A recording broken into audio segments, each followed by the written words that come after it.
یہ کبھی نہیں سوچنا کہ لوگوں کی یہاں رائے کیا ہے، اچھا کہہ رہے ہیں برا کہہ رہے ہیں. آپ نے یہ دیکھنا ہے کہ آپ کر کیا رہے ہیں.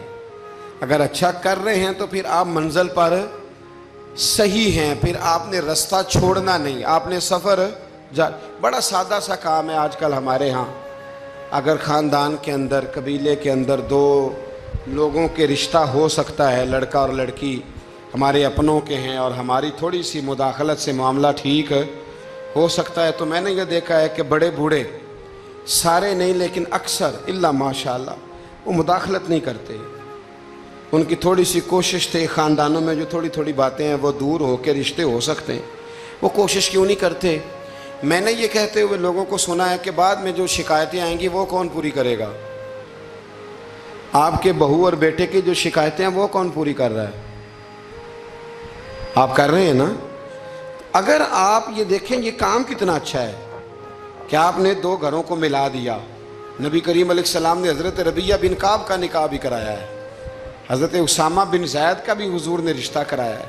نبی پاک علیہ السلام ان کاموں پر توجہ دیتے کہ جہاں میرے آگے بڑھنے سے کہیں غلاموں کے بھلے ہو سکتے ہیں تو حضور آگے بڑھتے، وہ بھلا کرتے.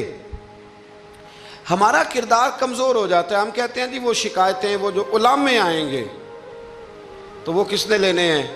تو ایک بزرگ سے میں نے محبت کے ساتھ کہہ دیا تھا، میں نے کہا آپ کی کتنی زندگی ہے؟ 60-70 کے تو آپ ہو ہی گئے. آپ اپنی زندگی سیف کر رہے ہیں اگلے والی کہ مجھے کوئی شکایت نہ دے، ملامت نہ کرے، لیکن دو خاندان جوڑ رہے ہیں اس سے آپ کنارہ کر رہے ہیں. آپ 10 سال اور زندہ رہ لیں گے، 15 زندہ رہ لیں گے، آپ اپنے ان 15 سالوں کو تو محفوظ کر رہے ہیں، لیکن جو اتنا بڑا خیر کا کام تھا، اچھائی کا کام تھا، بھلائی کا کام تھا، اس کام سے آپ رک رہے ہیں. اسی طرح دو آدمی لڑائی کر رہے ہیں، جھگڑا کر رہے ہیں، ایک بدتمیز ہے، شرارتی ہے، ظلم کر رہا ہے، زیادتی کر رہا ہے، تکلیف دے رہا ہے. ہمیں پتہ یہ بندہ غلط ہے، ہمیں اس کے خلاف احتجاج کرنا چاہیے، ہمیں اسے روکنا چاہیے، یہاں ہمیں کوشش کرنی چاہیے، لیکن ہم کہتے ہیں کہ میرا بھی نام آ جائے گا، تو وہ اس کے بارے میں لگا ہوا ہے نا. تو بھائی یہ یاد رکھیں مکافات عمل ہے، اگر شر کو روکا نہیں جاتا تو شر پھیل جایا کرتا ہے. اس لیے میرے نبی کریم صلی اللہ تعالیٰ علیہ وسلم نے فرمایا اپنے بھائی کی مدد کرو، وہ ظالم ہو تب بھی مدد کرو، مظلوم ہو تب بھی مدد کرو. تو صحابہ نے عرض کی یا رسول اللہ مظلوم کی مدد تو سمجھ میں آتی ہے، تو ظالم کی کیسے مدد کریں؟ اگر بھائی ظالم ہو تو پھر بھی مدد کرو، تو مظلوم کی مدد تو سمجھ میں آئی، تو یہ جو ظالم بھائی ہے اس کی کیسے مدد کریں؟ تو حضور نے فرمایا اسے ظلم کرنے سے روک دو، یہ بھی تمہارے لیے اس کی مدد ہوگی کہ تم نے اسے بہت بڑے ظلم اور زیادتی سے روک دیا ہے. اسے سمجھاؤ کہ یہاں تم غلط ہو، یہاں تمہارے اندر کوتاہیاں پائی جاتی ہیں، تو اسے منع کر دو، یہ بھی تمہاری مدد ہے. ہم کیا کہتے ہیں؟ ہم کہتے ہیں کہ مینوں کی لگے، میرا بھی ذکر آئے گا، میرا بھی. تو بھی ایسا نہیں ہوتا. شر کو روکنا ہے، برائی کو روکنا ہے. پھر اس رستے میں اگر کوئی شخص ملامت کرتا ہے تو اس ملامت کی پرواہ نہیں کرنی، یہ قرآن مجید کا حکم ہے. حضرت ابو ذر غفاری رضی اللہ تعالیٰ عنہ کہتے ہیں کہ دار ارقم میں نا صحابہ کرام چھپ چھپ کے نمازیں پڑھتے تھے. اور یہ بھی آپ یاد رکھ لیں کہ جب تک نبی پاک صلی اللہ علیہ وسلم نے اعلان نبوت نہیں کیا تھا تو حضور سارے مکے والوں کی آنکھوں کے تارے تھے، سارے صادق اور امین کہتے تھے. اور جب حضور نے کہا قولوا لا الہ الا اللہ، کہو کہ اللہ کے علاوہ کوئی معبود، اب کیا ہوا ہے؟ اب دو مسئلے ہوئے. ایک تو کچھ لوگوں کے مفادات کو ٹھیس پہنچی، اب انہیں ظلم چھوڑنے پڑیں گے. دین پہ آئیں گے تو ایک ہی صف میں کھڑے ہو گئے محمود و ایاز، نہ کوئی بندہ رہا نہ کوئی بندہ نواز. تو سب کو ایک ہونا پڑے گا، ایک صف میں آنا پڑے گا، ایک جگہ قائم رہنا پڑے گا. اب لوگوں کے مفادات کو ٹھیس پہنچتی تھی. وہ جو ظلم کرتے تھے، غلاموں کو بیچتے خریدتے تھے، ان پر زیادتیاں کرتے تھے، بچیاں دفن کرتے تھے، قبضے کرتے تھے، غریب کا مال لوٹ لیتے تھے. اب یہ سارے مفادات صرف انہیں بت نہیں چھوڑنے پڑتے تھے، انہیں اپنے سارے جرم چھوڑنے پڑتے. وہ کیا کرتے تھے؟ اس حوالے سے کہ اب ہمیں بڑا کچھ چھوڑنا پڑے گا، وہ واپس آ جاتے تھے، بیک ہو جاتے تھے۔ بہت سارے کام ایسے تھے جن میں وہ کمزوری کا شکار ہوتے تھے، وہ محسوس کرتے تھے کہ ہمارے لیے مشکلات بڑھتی چلی جا رہی، تو پھر وہ مخالفت کرتے تھے۔ پھر بات ذرا آگے بڑھی، میرے نبی رحمت، نور مجسم، شفیع معظم صلی اللہ تعالیٰ علیہ وسلم کی انہوں نے معاذ اللہ مخالفت شروع کر دی۔ کلمہ یہ نہیں دیکھا کہ ہمیں حق بات کہی جا رہی ہے تو حق بات پہ عمل کریں، بلکہ حضور کی ایک گروپ یہ تھا، اور دوسرا گروہ وہ تھا، حضرت ابو سفیان رضی اللہ تعالیٰ عنہ مسلمان ہوئے تو وہ بیان کرتے ہیں کہ اس زمانے میں نا اخنس بن شریک نے کہا تھا ابو جہل سے کہ یار ساری زندگی امین صادق اور امین کہتے رہے ہیں، آج ان کی کن پٹیوں پہ سفید بال آئے ہیں اور انہوں نے اعلان نبوت کیا تو ہم کیوں نہیں مانتے؟ تو ابو جہل کہنے لگا یار باتیں وہ ٹھیک کرتے ہیں، کام ان کا ٹھیک ہے، لیکن مسئلہ یہ ہے کہ اگر ہم ان کا کلمہ پڑھ گئے تو پھر چودراہٹ تو اس خاندان میں چلی گئی۔ چودراہٹ کی بنیاد پر حق بات کی مخالفت، کہ چودراہٹ ادھر چلی گئی ہے، بڑائی ادھر چلی گئی ہے، تو حق بات کی مخالفت اس بنیاد پر لوگوں نے شروع کر دی۔ اب ملامت کی جو وجوہات ہوتی ہیں وہ یہاں حسد ہوتا ہے یا عداوت ہوتی ہے، یا اس کی بنیاد یہ ہوتی ہے کہ وہ آپ کے مفادات کو ٹھیس پہنچ رہی ہے، یا محسوس کر رہے ہیں کہ بڑائیاں کسی اور طرف چلی گئیں۔ تو میرے رسول کریم سید عالم نور مجسم شفیع معظم صلی اللہ تعالیٰ علیہ وسلم نے دار ارقم کے اندر، پہلے حضور آنکھوں کے تارے تھے، پھر یہ حالت ہوئی کہ چھپ کے دار ارقم کے اندر صحابہ نے مجھے کہا کہ باہر جا کے بتانا نہ، کہتے ہیں نبی پاک نے جب نصیحتیں کی نا تو حضور نے مجھے یہ نصیحت فرمائی کہ ابو ذر کلمہ تو نے پڑھ لیا ہے، اب لوگ تمہیں برا کہیں گے، ملامت کریں گے، پر تم نے کسی ملامت والے کی پرواہ، تم نے کسی کی تم نے پرواہ نہیں کرنی۔ کہتے ہیں میں نے وعدہ کر لیا۔ حضرت ابو ذر غفاری رضی اللہ تعالیٰ عنہ ارشاد فرماتے ہیں کہ میں نے حضور سے وعدہ کر لیا کہ اب میں کسی کی پرواہ۔ اب جب میں باہر نکلنے لگا تو صحابہ میں سے بعض نے مجھے مشورہ دیا کہ ابھی بتانا نہ کسی کو، کیونکہ یہاں لوگ ملامت کرتے ہیں، برا کہتے ہیں، مارتے ہیں۔ تو حضرت ابو ذر کہتے ہیں میں نے ان کی طرف پلٹ کے دیکھا،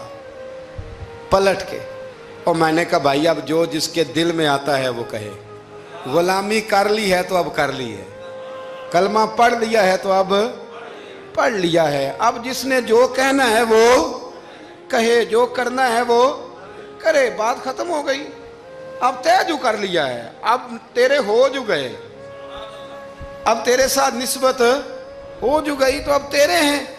اور کہنے لگے میں نے حضور سے وعدہ کیا ہے کہ اب میں کسی کی پرواہ نہ کریں۔ داتا گنج بخش علی اجویری رحمت اللہ علیہ فرمایا کرتے تھے کہ حق بات پر اور سچے رستے پر چلنے کا تو مزہ ہی تب آتا ہے جب دل ٹوٹتا ہے، جب تکلیف ہوتی ہے۔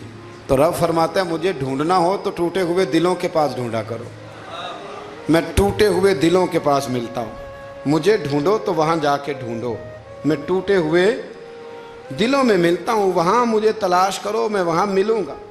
جب آپ کی لوگ مذمت کرتے ہیں، جب آپ کو لوگ برا کہتے ہیں اور آپ ہوتے ہیں حق پہ، پھر مزہ کتنا آتا ہے، پھر لطف کتنا آتا ہے۔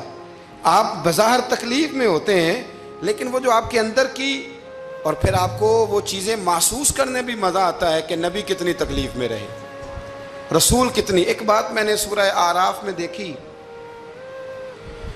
اس کو کبھی کبھی دیکھتا ہوں تو میں ورطہ حیرت میں گم ہو جاتا ہوں کہ یہ بھی ہوتا ہے۔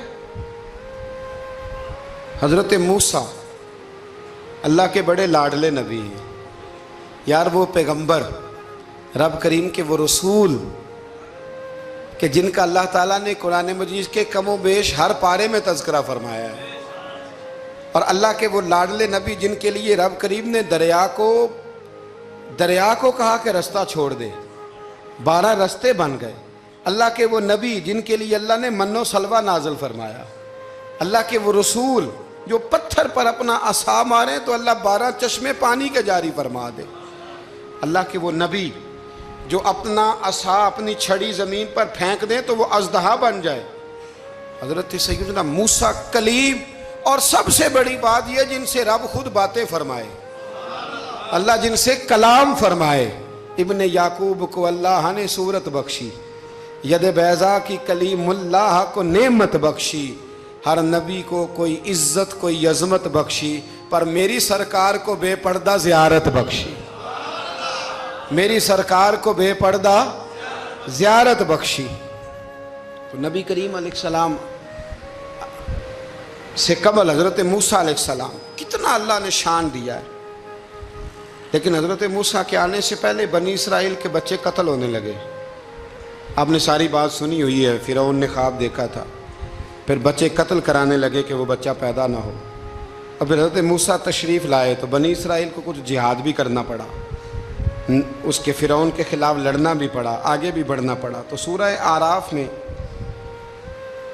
مفہوم آیت یہ ہے کہ ایک دن بنی اسرائیل والے حضرت موسیٰ سے کہنے لگے کہ معاذ اللہ آپ کے آنے سے پہلے بھی ہم تکلیف میں تھے اور آپ کے آنے کے بعد بھی ہم اذیت میں ہیں۔ بڑا مشکل نہیں یہ لفظ کسی کا بیان کرنا کسی کے لیے کہ آپ کے سبب سے گویا ہمارے بچے قتل ہوئے اور آپ کے سبب سے ابھی بھی ہم تکلیف میں ہیں، ہم اذیت میں آئے ہیں۔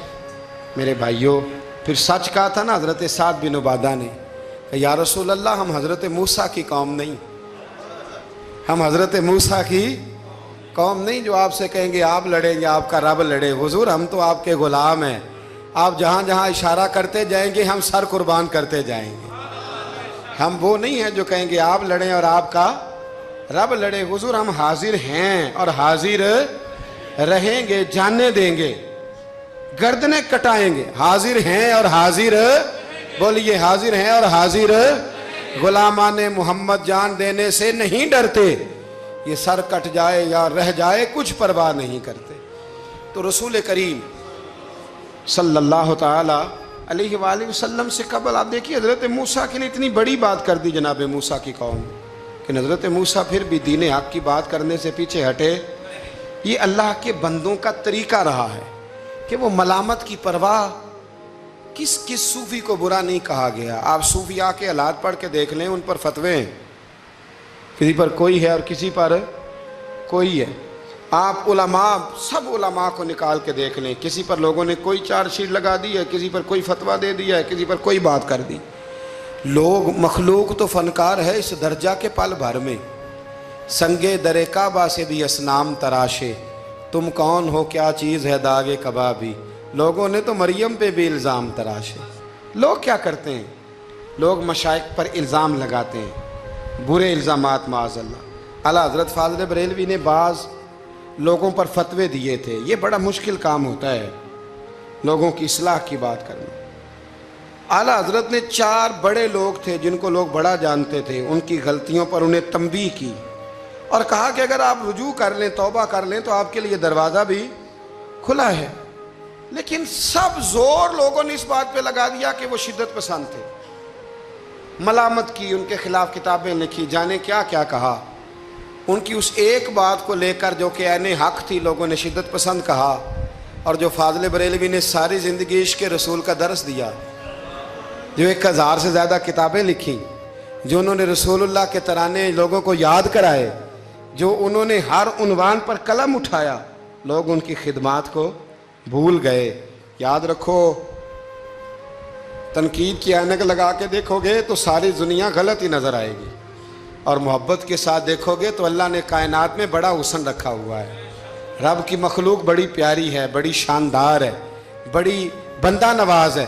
میرے علیہ السلام کے غلاموں میں جتنے لوگ بھی تھے، ان سب کے، یہ جو ہمارا خیال ہوتا ہے نا کہ سارے لوگ ہمیں اچھا کہے، یہ خیال سرے سے درست ہے ہی نہیں۔ ساری دنیا مسلمان ہو گئی، اللہ کو ماننے لگی ہے، حضور کا کلمہ پڑھنے لگی ہے، تو آپ کو سارے اچھا کیسے کہہ دیں گے؟ جب رب رسول کے بارے میں ابھی سارے لوگ کلمہ نہیں پڑھتے، مطیع اور فرما بردار، تو آپ کا یہ دعویٰ کیسے ہے؟ آپ یہ کیسے محسوس کرتے ہیں؟ حضرت جنید بغدادی رحمت اللہ علیہ ایک شخص کا جنازہ پڑھ کے فارغ ہوئے تو لوگوں نے کہا حضور بڑا ہی اچھا آدمی تھا، ہر بندہ اس کی تعریف کرتا ہے۔ آپ فرمانے لگے غلطی ہو گئی، اس کا جنازہ نہیں پڑھنا چاہیے تھا، یہ تو ذو معنی بندہ تھا، ذو وجہین تھا، 2 منہوں والا تھا، جس کے پاس جاتا تھا اسی کا ہو جاتا تھا۔ اس نے تو سب کو راضی رکھنے کی پالیسی اختیار کی ہوئی تھی، لہذا یہ درست نہیں تھا۔ اگر یہ بندہ سچا ہوتا، حق بات کہتا، تو لوگ اس کے مخالف بھی ہوتے۔ اگر یہ صحیح رستے پر ہوتا تو لوگ اسے برا کہنے والے بھی ہوتے۔ تو چونکہ یہ درست نہیں تھا، باتیں چھپاتا تھا، غلطیاں کرتا تھا، جدھر جاتا تھا اسی کا ہو جاتا تھا، لہذا کوئی اسے برا نہیں کہتا، تو اس کا مطلب یہ ہے کہ یہ حق بات نہیں کہتا تھا۔ حضرت جنید بغدادی خود ایک دن گزر رہے تھے گلی سے، مرید شاگرد عقیدت مند ساتھ تھے، تو ایک شخص نے آپ سے کہا معاذ اللہ ثم معاذ اللہ، کہنے لگا او زندیق، یعنی اے بے دین، او زندیق۔ جب اس نے یہ لفظ کہے نا تو آپ کے شاگردوں کو بڑا برا لگا، غصہ آیا۔ حضرت جنید بغدادی رحمۃ اللہ علیہ نے پلٹ کے اس شخص کی طرف دیکھا تو آپ ہنسے، فرمانے لگے یار سارے بغداد کو میرا ایک ہی نام یاد تھا کہ میں دیندار ہوں، تو نے اچھا کیا ایک اور نام بھی یاد کرا دیا ہے۔ چلو ایک اور نام بھی لوگوں کو یاد ہو گیا، پہلے سارے بغداد کو میرا بولیے ایک ہی نام پتہ تھا کہ جنید بڑا اچھا کیا تو نے۔ حضرت مولانا ظفر الدین صاحب بہاری ملک العلماء، انہوں نے بخاری کی شرح لکھی ہے، اعلیٰ حضرت رحمۃ اللہ علیہ کے خلیفہ تھے مولانا ظفر الدین بہاری رحمۃ اللہ تعالی علیہ۔ آپ فرماتے ہیں کہ اعلیٰ حضرت کو نا بے شمار خط آتے تھے، اب تو ٹیلی فون کا رواج ہے تو اس زمانے میں خطوط ہی، ویسے خط بھی بڑا شاندار ہوتا تھا، بندہ سوچ سمجھ کے تو لکھ لیتا تھا نا، تو بڑے خط آتے تھے اعلیٰ حضرت کو، خطوط پر ہی آپ جواب دیا کرتے تھے۔ خط آتے، کسی نے کسی لقب سے پکارا ہے، کسی نے کسی نام سے پکارا ہے، کسی نے ایک خط آیا تو اس میں بڑے غلط لفظ لکھے تھے، بڑے بڑے غلط جملے، معاذ اللہ ثم معاذ اللہ، ملامتی لوگ جو ملامت کرنے والے ہوتے ہیں، انہوں نے بڑی تکلیف پہنچائی تھی۔ تو اعلیٰ حضرت فاضل بریلوی رحمۃ اللہ تعالیٰ علیہ کے خلیفہ مولانا ظفر الدین صاحب بہاری رحمۃ اللہ علیہ نے وہ خط جب پڑھا تو بڑا غصہ آیا، بڑا جلال۔ اعلیٰ حضرت رحمۃ اللہ علیہ فرمانے لگے کیا ہوا؟ عرض کی اور اس نے بڑے برے لفظ لکھے ہیں، میں اس پر مقدمہ کروں گا، کیس کروں گا، عدالت جاؤں گا۔ تو اعلیٰ حضرت فرمانے لگے وہ پہلے جس نے پیارے لفظ لکھے ہیں پہلے اس کے لیے انعام کا اعلان کرنا، پہلے کوئی جائیداد دے، کوئی تحفہ دے، پھر اس پر مقدمہ بھی کر لینا۔ فرمایا اگر اتنے لوگ اچھا کہہ رہے ہیں تو دو چار ایسے ہیں بھی، تو میں یہ کہا کرتا ہوں کہ چلو نظر نہیں لگتی۔ کیا ہوتا ہے بولیے، اللہ کرے آپ کو سمجھ آئے، چلو نظر نہیں لگتی، کو دو چار ہوں بھی تو نظر کوئی حرج نہیں، نظر نہیں لگتی۔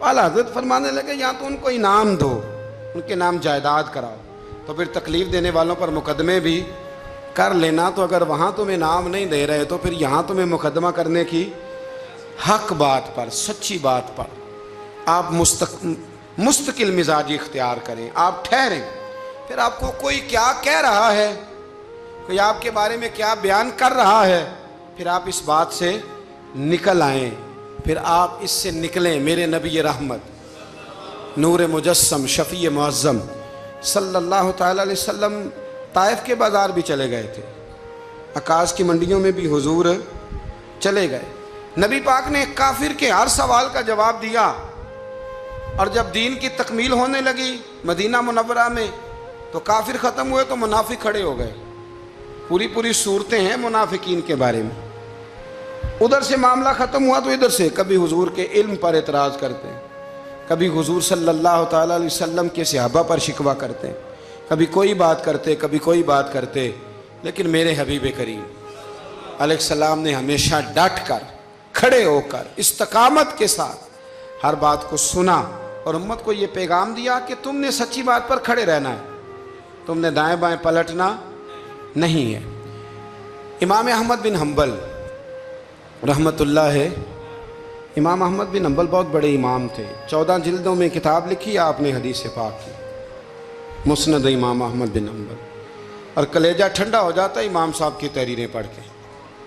اتنے بڑے آدمی، ہر دور میں کوئی نہ کوئی فتنہ پیدا ہوتا ہے، تو فتنہ اس طرح پیدا ہوتا ہے کہ لوگ دین کا نام لے کے بعض اوقات فتنہ کرتے ہیں، مرزا غلام احمد قادیانی جب آیا تھا تو وہ تشریحات ہی کرتا تھا معاذ اللہ دین کی، کبھی اپنے آپ کو محدث کہتا تھا، کبھی مفسر کہتا تھا، پھر آہستہ آہستہ وہ مجدد بننے لگا، پھر کہنے لگا میں ذلی نبی ہوں، بروزی۔ پھر اس بے ایمان نے کھل کر اپنے باطن میں چھپی ہوئی ہر غلاظت کا ذکر کرنا شروع کیا۔ تو دین کے اندر داخل ہو کر دین کا نام لے کر جو فتنے برپا کیے جاتے ہیں، اللہ تعالیٰ ان سے محفوظ فرمائے، اللہ تعالیٰ ہمیں محفوظ فرمائے۔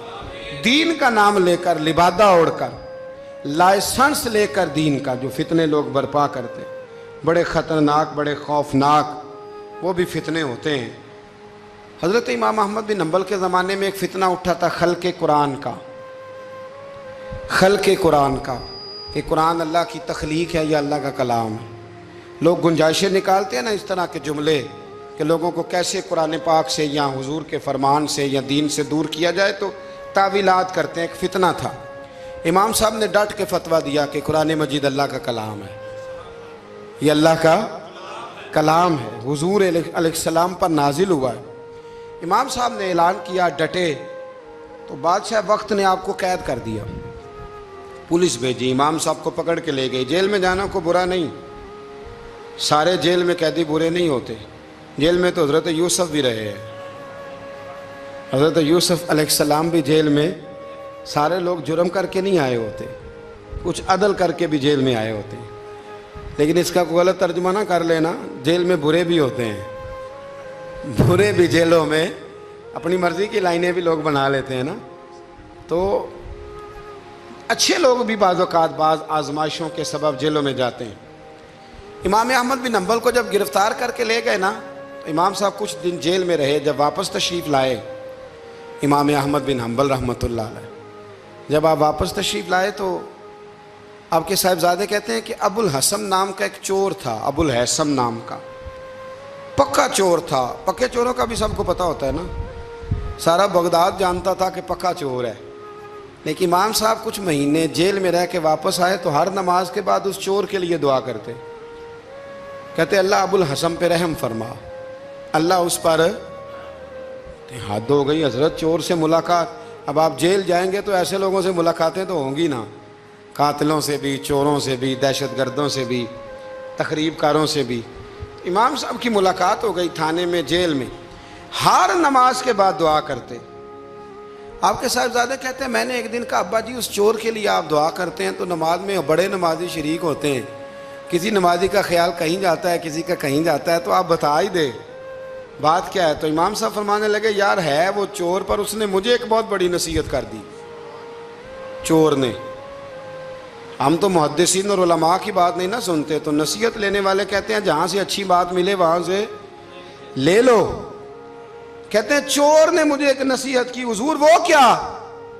کہتے ہیں جب میں تھانے میں گیا تو وہ بھی تھانے میں تھا، میرے ساتھ ملاقات ہوئی تو کہنے لگا حضور آپ حق اور سچ پہ ہیں، حضور آپ حق اور سچ پہ ہیں۔ کہنے لگا میں چور ہوں، چوری کے الزام میں آیا ہوں، پہلی دفعہ نہیں آیا، کئی دفعہ آ چکا ہوں، بادشاہ اور کوتوال کے ہاں میرا نام درج ہے، کئی دفعہ آ چکا ہوں، میرا ان کے پاس نام درج ہے، یہ مجھے بڑا مارتے ہیں، پر میں برا ہوں تو برائی پہ ڈٹا ہوا ہوں، میں کبھی باز نہیں آیا، یہ مجھے مارتے ہیں، میری ضمانت ہوتی ہے، پھر جاتا ہوں برا کام کرتا ہوں۔ کہنے لگا حضور اگر میں برے کام پہ ڈٹا ہوں تو خیال رکھنا آپ تو اچھا کام کر کے آئے ہیں، حضور ذرا ڈٹ کے رہنا، دیکھنا ذرا ڈٹ کے رہنا، اس میں کوئی کمزوری نہ دکھانا، تو اچھے کام کے لیے آئے۔ تو امام احمد بن حنبل فرماتے ہیں مجھے اس کی بات یاد رہ گئی، اس نے مجھے کہا کہ آپ نے پرواہ نہیں کرنی کہ لوگ کہیں گے جیل گئے ہیں تو تھانے گئے ہیں تو کچہری گئے ہیں تو یہ ہوا ہے تو فلاں ہوا، نا نا نا نا، نے ڈٹنا ہے اور ڈٹ کے رہنا ہے۔ دوستو لوگ کیا کہہ رہے ہیں، لوگ کہاں کھڑے ہیں، اس کو چھوڑیں، آپ یہ بتائیں آپ حق پہ ہیں، آپ صحیح کر رہے ہیں، آپ کا ضمیر مطمئن ہے، اللہ رسول کی بارگاہ میں آپ سرخرو ہیں، آپ اس کو دیکھیں اور کسی ملامت کرنے والے کی ملامت کی پرواہ نہ کریں۔ یہ آج کا پیغام ہے۔ ہمارے بزرگوں کا طریقہ یہ تھا کہ وہ ڈٹتے تھے، وہ بات کرتے تھے، کھری بات کرتے تھے، سچی بات کرتے تھے، عوامی رائے کی پرواہ نہیں کرتے تھے۔ شریر لوگ شرارت کرتے ہیں، وہ شرارتیں کریں گے، لیکن کام سچا اور حق کا یہ ہے کہ آپ اگر حق پہ ہیں، درست ہیں، تو پھر جس صحیح کام آپ نکلے ہوئے ہیں آپ ہمیشہ اس کام کو کرتے رہیں۔ اللہ تبارک و تعالی سمجھنے کی توفیق عطا فرمائے۔ آخر دعوانا